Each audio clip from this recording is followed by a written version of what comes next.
And you actually got to meet Michael Jackson at some point during the filming of this. Yeah, but I didn't know it at the time. What do you mean? Because he was in disguise. What? He came through in disguise because, and here's why he did it. There was one day that an announcement was made that he was coming. And I mean, the set went into a frenzy. I'm talking about crew members. These are professionals in Hollywood, man, that have worked with everybody. Man, the set's going ape shit. You know, you see security running around, all this, that, and the other. But it just so happened that day, he didn't come. I guess there was a conflict in schedule, whatever. And I guess it got back to him that, you know, a disruption had occurred when it was announced that he would possibly be coming.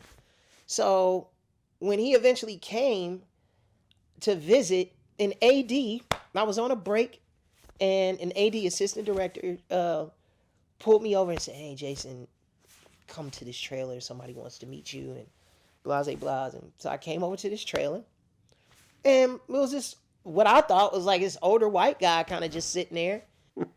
And then I looked, and when he started speaking, when I looked at his eyes, he was like, "Man, you're doing a great job. Doing a really good job, Jason." I was like, "Oh, shit.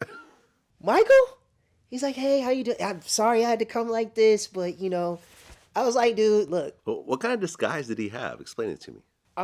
It was like,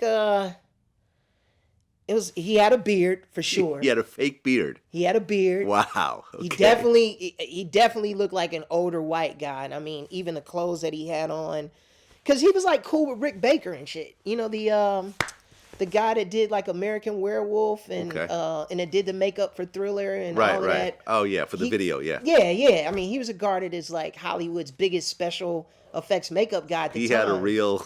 So he was able to get real prosthetics and like real things. Wow. To be able to move. He would do that all the time.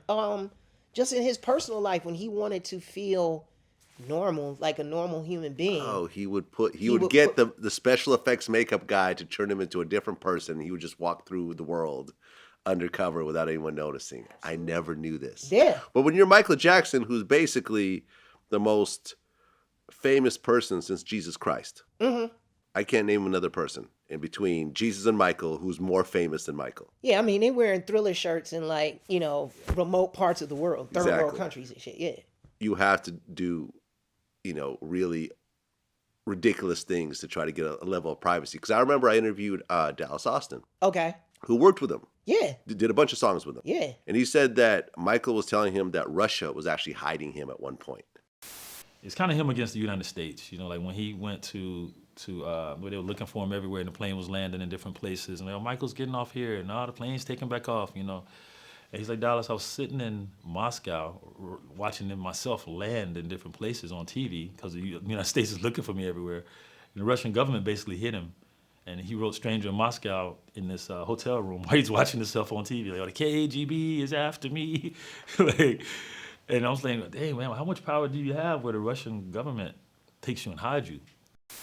Oh, yeah, I saw that. Yeah. I saw that. The Russian government was hiding Michael Jackson. Yep. And no one knew where he was. And then eventually, America found out and were upset about it. Yeah. That's the level that he was moving at. He was dealing with heads of governments of major countries. Nah, bro, I mean, listen. I've seen grown men pass out looking at fucking Michael Jackson dance, bro. Like, one of the first concerts I ever went to was a Victory Tour. It was like 1984, Comiskey Park in Chicago. I'll never forget this shit because, like, the Jacksons killed it. To this day, I've never seen a performance like that ever in my life from anybody. And I've been to some shows.